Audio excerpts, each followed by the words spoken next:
يا أيها الناس اعبدوا ربكم الذي خلقكم والذين من قبلكم لعلكم تتقون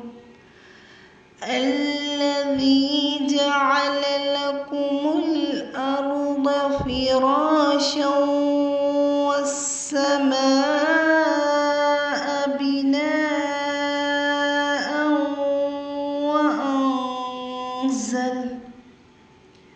وأنزل من السماء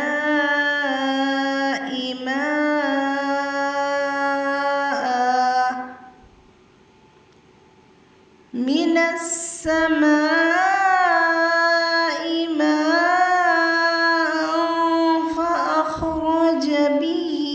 من الثمرات رزقا لكم فلا تجعلوا لله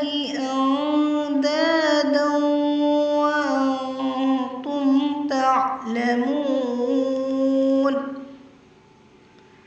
وإن كنتم في ريب مما نزلنا على عبدنا